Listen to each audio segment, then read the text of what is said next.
All right, so I bought a new vehicle. I replaced my 2008 Ford Explorer, and we are going on our maiden voyage in it today. I am not going to take the trailer because it is not ready. It needs to have the wheel bearings repacked. So we are just going to car camp right out of the car. I'm kind of excited. It's a little bigger than my Explorer, but you know what? I kind of like it. Anyway, yeah, come along for the ride. All right, so food, and I am not averse to eating in restaurants. I love restaurant food, so I will eat out, but this is I don't want to again. So there's my trail mixes and what's left of a can of nuts in there. My morning mocha. Things dog food. I don't normally give these to my dogs because I always worry about them choking on them, but since I will be in the car with them, I will probably give them some liver treats, tuna that me and them will eat. Chili, I mean, I can't find a little packet to cook those in. You know, you put it in there so it helps keep it warm, but I can't find the stinking thing. And then one of my Heather's packets. My favorite coffee cup and my favorite water bottle was given to me by a pair of students, you know, brother, sister, a few years ago, and it's just the perfect size and shape to drink out of. So it's my favorite. That's my food plan for the weekend, plus restaurants. I did not bring much for clothes. Purse, multiple pairs of socks, my cancer treatment shaped bra, my favorite wool sweater that I made, a pair of yoga pants, and a hat, and my favorite pillow. My Kindle is in there. Yeah, I'm not bringing much clothes. There's already a raincoat in the car.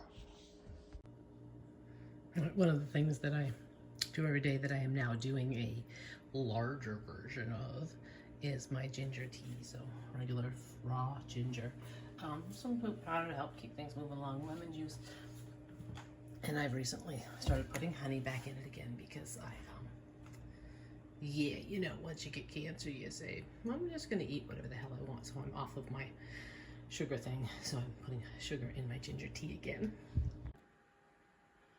Well, my original plan was to take this one, but I have one of these that leaks, and I don't know if it's this one or the other one, and I'm just not going to test this time. So I'm going to go with these two. One of my guests bought them and left them. In fact, that one has been refilled because I think it'll be enough, and it's not like I'm doing complete backcountry. So I may take that one next time. I'm taking these two plus, you know, just my regular water bottles this time. So for camping gear, I brought my sleeping bag. I didn't bother to stuff it because I got room in the car. It's not like I gotta make it fit in a backpack. My little day pack in case we actually go on a hike. My jet boil. My tent in case I need it, which includes a footprint, and then a chair.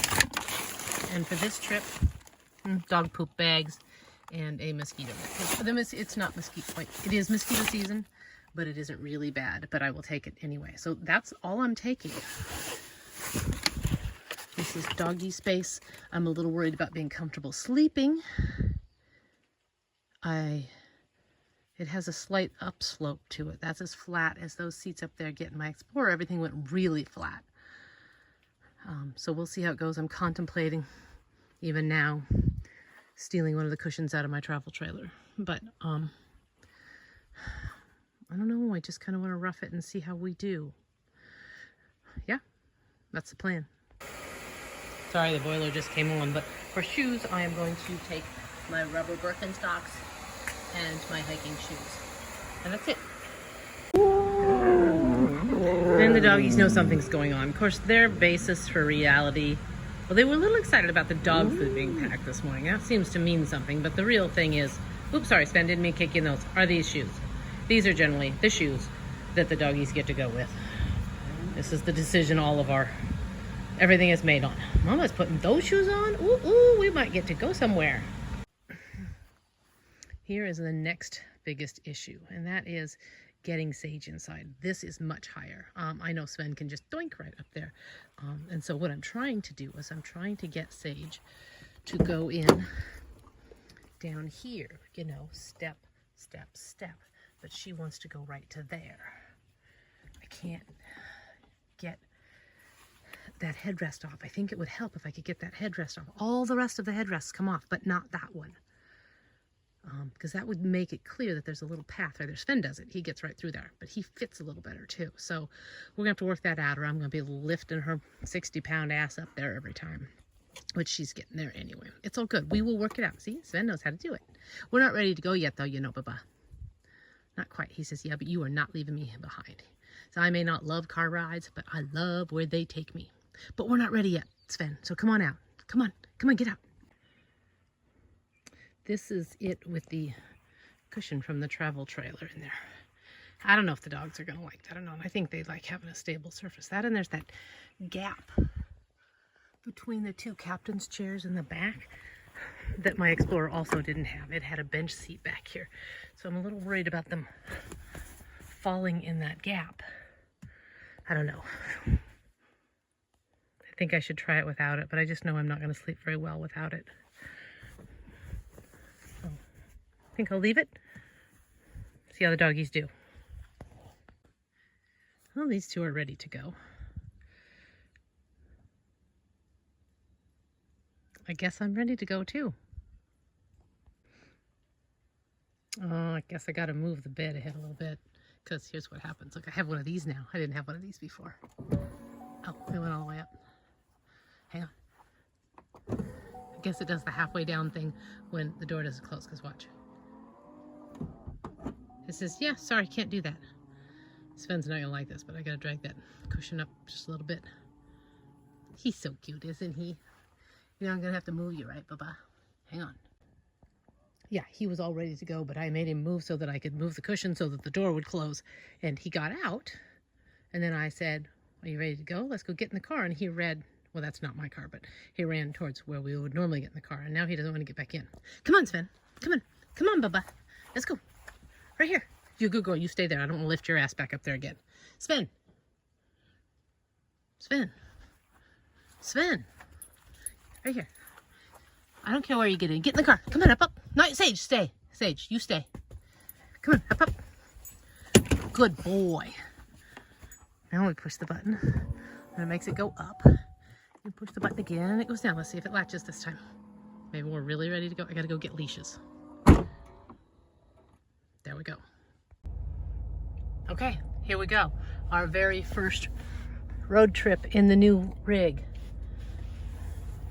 It's different. It's okay. I'll get the hang of it. That's why we're doing this one without the trailer, so that we understand how it's going to go. So I forgot some things. I forgot my little passport since I'm going to the national park. And I came back and it looked like my Airbnb guests were gone.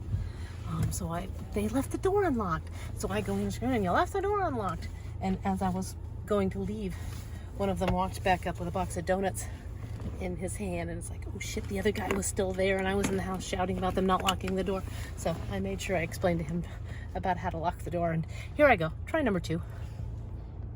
All right, this is Alaska, and you can see that there really are not very many roads in Alaska. In fact, all of western Alaska does not do roads. There's little pieces of ones, but mostly not. So here's where I live, right here. That's North Pole, right?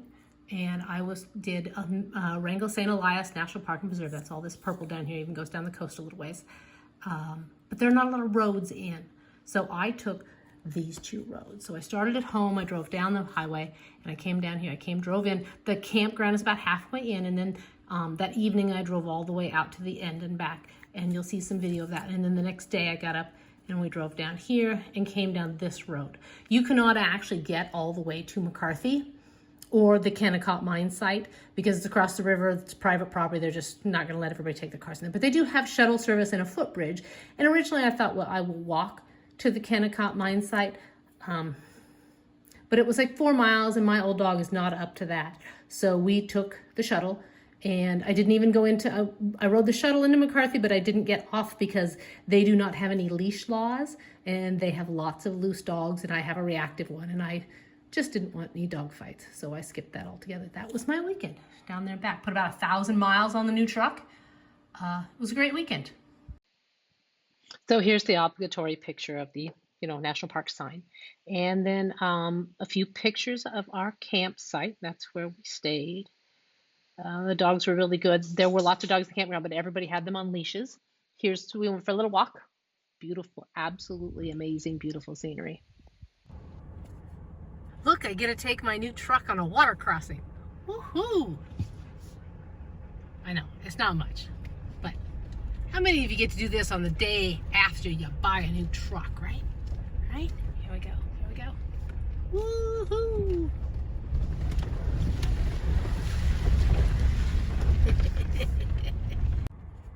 And we have another water crossing. Obviously they maintain this and they fix the road because, you know, there's a cat right there. So in the springs when this all piles through here, they come back in and plow it straight again. So another water crossing.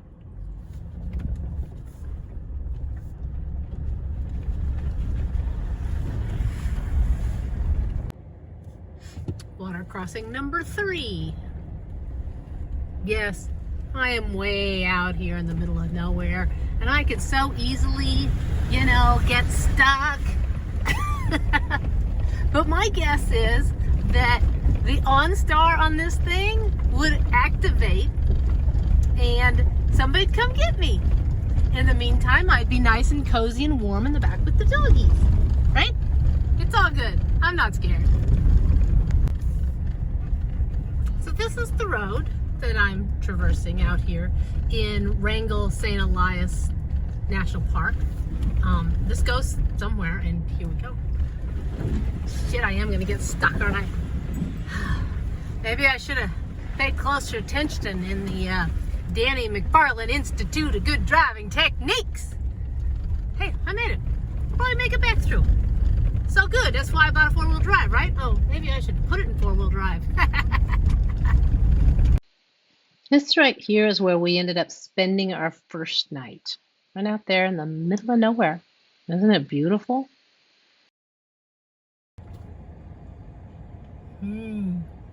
Kind of tempting, isn't it? I mean, look, somebody's been out there, right?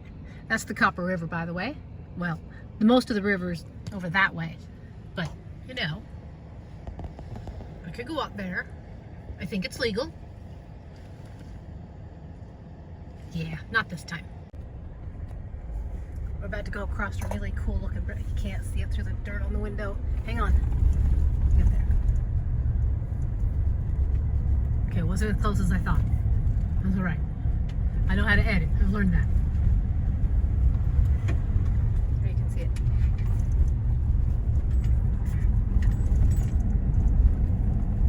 One-lane bridge, 15 miles per hour. Oh, but there's a wayside. Cushulana Bridge, built in 1910, Copper River, Northwest Railroad. I'm gonna pull over here. I'm gonna make sure nobody's coming. Nobody's coming. We're gonna take the one-lane bridge. Woohoo! Okay, I'm not looking at the phone. I'm looking at the bridge. So if I drift, yeah, that's why. This is so cool.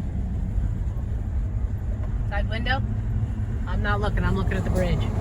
Other side window? Back to the bridge.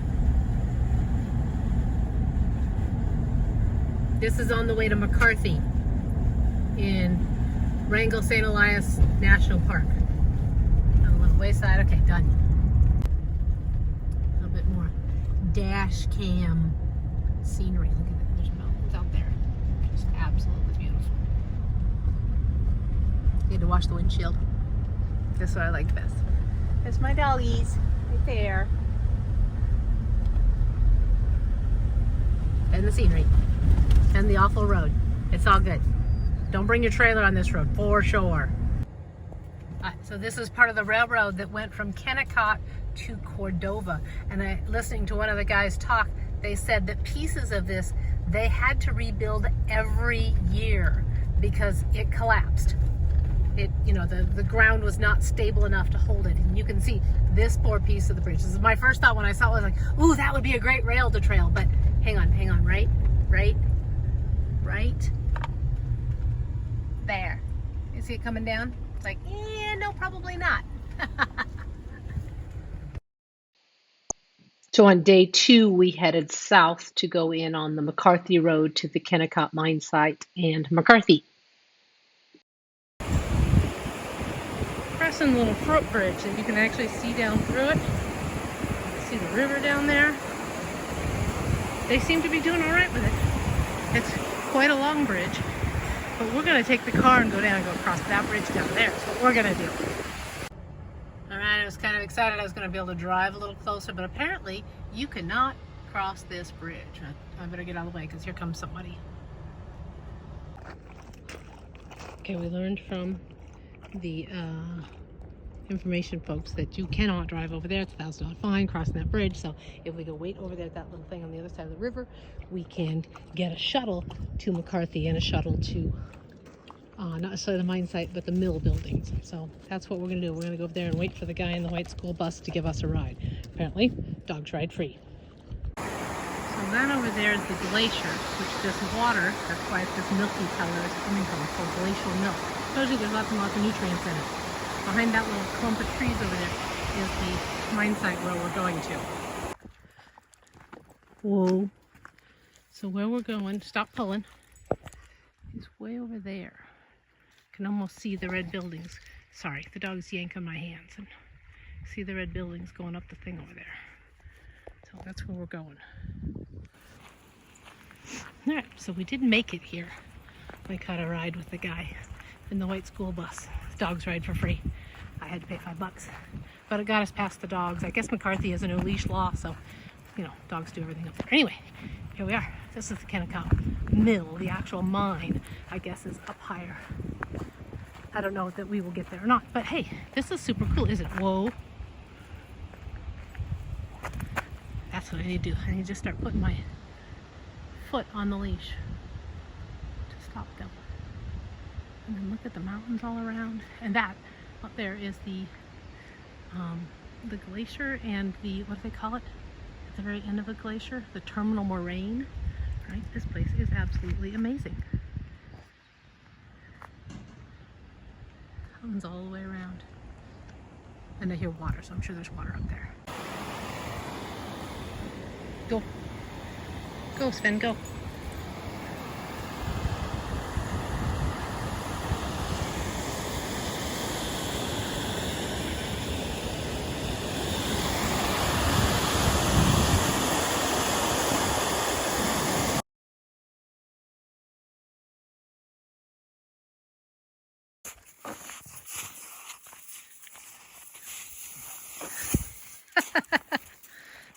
Enjoying his final snow bath. He's like, I thought the snow was gone for this season. Thanks, Grammy.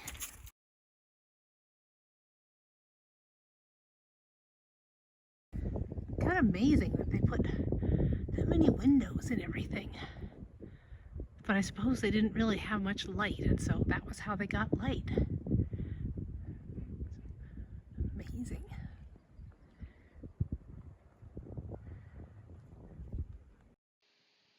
Those are the waste barrels down there. You can just see they just shoved them over the edge and let them roll to the bottom. A lot of rust sitting down there. But if you pick your eyes up from there, everything is absolutely beautiful. I did spend a minute looking at a catalog, deciding where I'm going to eat lunch. You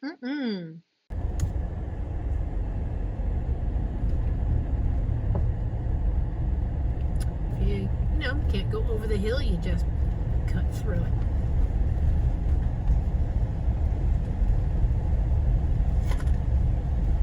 Now we're gonna go find some grub, a grub steak.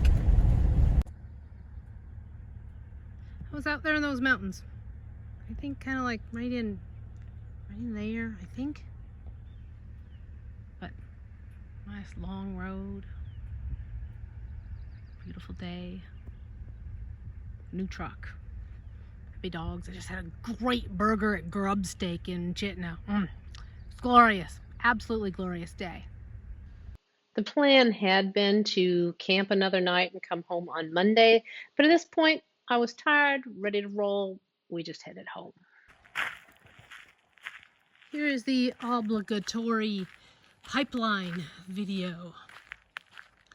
This is one of the best places to get the big long chunk of it. Goes underground on a whole lot of places. If you don't know this, my dad worked on this pipeline. He also worked on the Hall Road, which is the road that goes north from Fairbanks up to the North Slope. These tall things are to release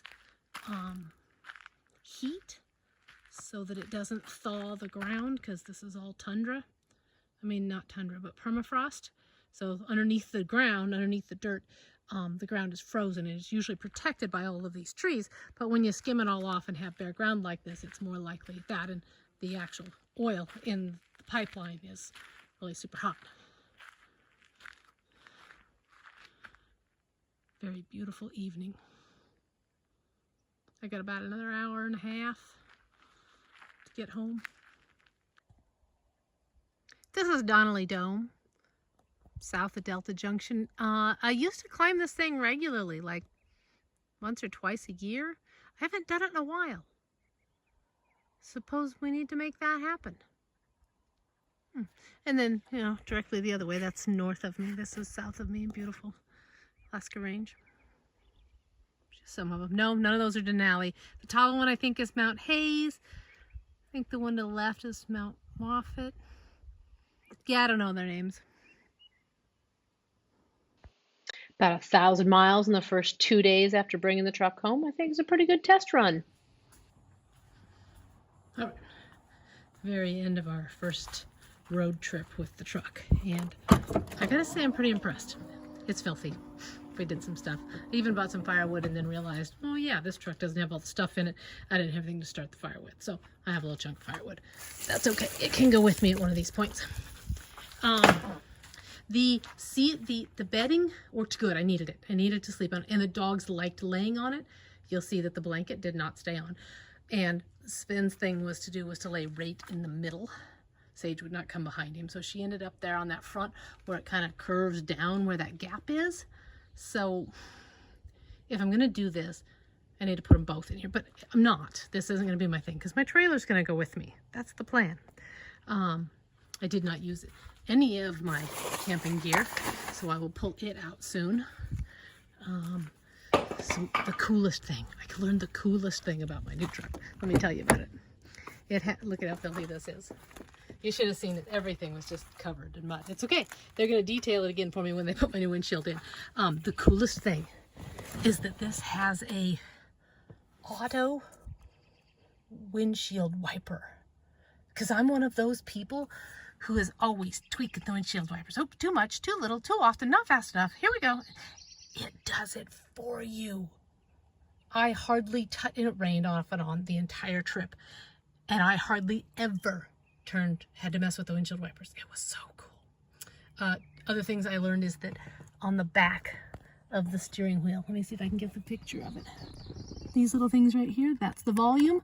And then the other side, because I wondered where the volume was, because I kind of thought that it should be right here, and it wasn't. It's on the back. Kind of convenient. It has a real key, and I really like that. Unfortunately, I have already made the habit of, you know, just leaving it. Shouldn't say that. Anyway, you can see that I have moved in. You can see that so has Sage. Because of that little dent there, she would lay there and put her feet on here. Is what it is. And hopefully when they detail it again, they won't use so much of that greasy stuff, and the dog hair won't stick to it so bad. Isn't this sad that this is what happens to me in a brand new vehicle? I mean, I haven't even had it 48 hours yet, and it's filthy. But you know what? That's why I bought it. And so far, I really, really like it. I would call this a very successful road trip in my new rig. Now I need to clean it out so that I can take it back to the dealership and they can put the windshield on it and detail it again. I feel like I'm kind of scamming because I got it filthy and they're going to clean it for me again. Because he said, oh, we just did a quick little one. We'll do a good detail when you bring it back for the windshield. Anyway, it was a great trip.